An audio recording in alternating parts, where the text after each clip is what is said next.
जीत आपकी। Episode 6 holistic approach. मैं holistic approach में विश्वास करता हूँ। हम सिर्फ एक हाथ या पैर नहीं हैं, बल्कि पूरे एक इंसान हैं।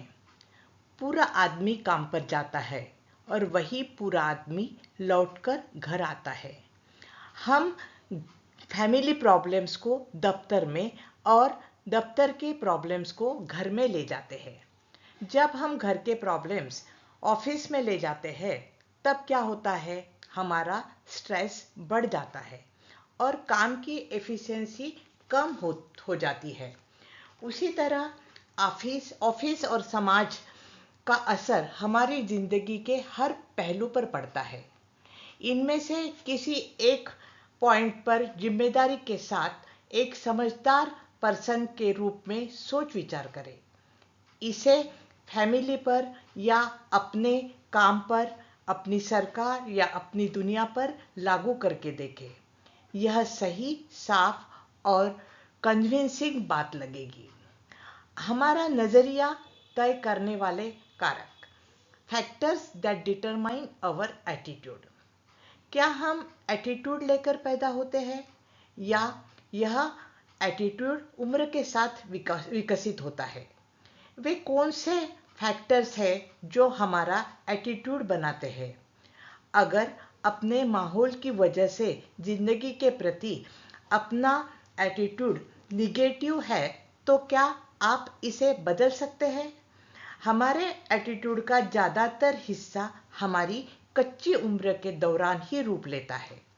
मुख्य रूप से 3 फैक्टर्स हमारे एटीट्यूड को तय करते हैं: एनवायरनमेंट, एक्सपीरियंस और एजुकेशन।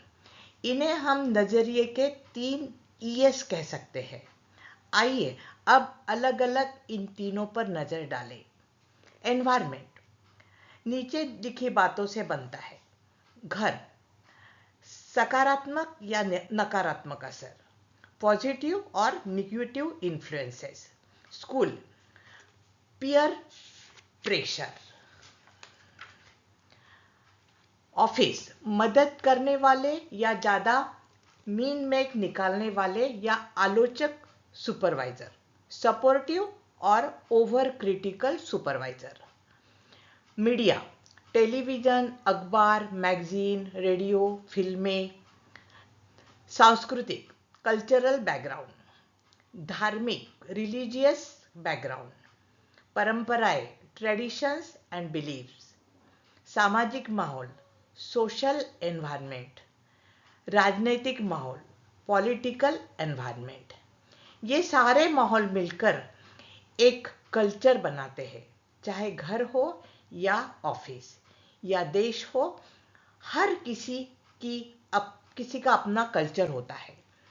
क्या आपने कभी इस बात पर गौर किया है कि जब आप किसी दुकान पर जाते हैं, वहाँ का सेल्समैन गुड मैनर्स वाला होता है और वहाँ का सुपरवाइजर और मैनेजर और मालिक भी गुड मैनर्स वाले होते हैं। लेकिन जब आप किसी दूसरी दुकान पर जाते हैं, तो पाते हैं कि वहाँ पर हर कोई बड़ा रूखा और बदतमीज है। आप किसी के घर जाते हैं, तो वहाँ बच्चों और उनके माँ बाप सभी को अच्छा व्यवहार वाला, तमीज वाला और ख्याल रखने वाला पाते हैं। जब आप दूसरे घर में जाते हैं, तो वहाँ के लोगों को आपस में कुत्ते बिल्लियों की तरह लड़ते झगड़ते ही पाते हैं। जिस देश की सरकार राजनीतिक माहौल में ईमानदारी होती है, वहाँ के लोग भी आमतौर पर ईमानदार, मददगार और कानून का पालन करने वाले होते हैं। इसका उलट भी उतना ही सच है।